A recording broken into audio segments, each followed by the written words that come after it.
While school districts try and cope with the difficulty of hiring new teachers, Regional Office of Education's Katie Odell says there's another problem, and it has to do with how students get to class in the first place. And for some of them, just missing a driver for a day can cripple their system that they have in place. The bus shortage is affecting more than just the drivers. It's also putting a strain on people outside of the transportation department.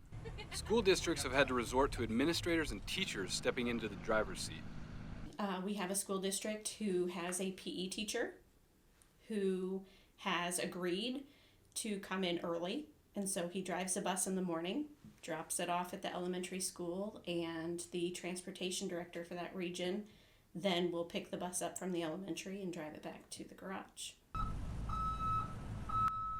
Even Mattoon School's transportation director Chris Parr has had to fill in and says he enjoys driving the students, but it prevents him from being available to his staff. The struggle for bus drivers is real. It's tough. It's every day. Every day we come in wondering how we're going to fill routes. Most days when we can't find them, it's me, and that's why I'm sitting in this seat today. I'll be driving a bus tonight, drove a bus last night, drove a bus night before.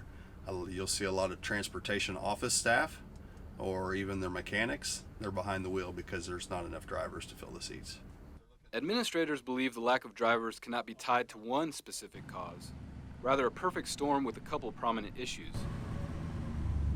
If you probably survey the surrounding districts, including ours, you'll probably find that most of their drivers are upper age level. We don't have many, if hardly any, younger drivers behind the wheel. We just don't.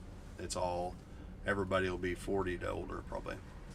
There's some younger ones, yes, but the number, if you just compare, it'll be a landslide from one to the other. With the population of drivers being older, I think COVID had a very large impact on many of them not returning.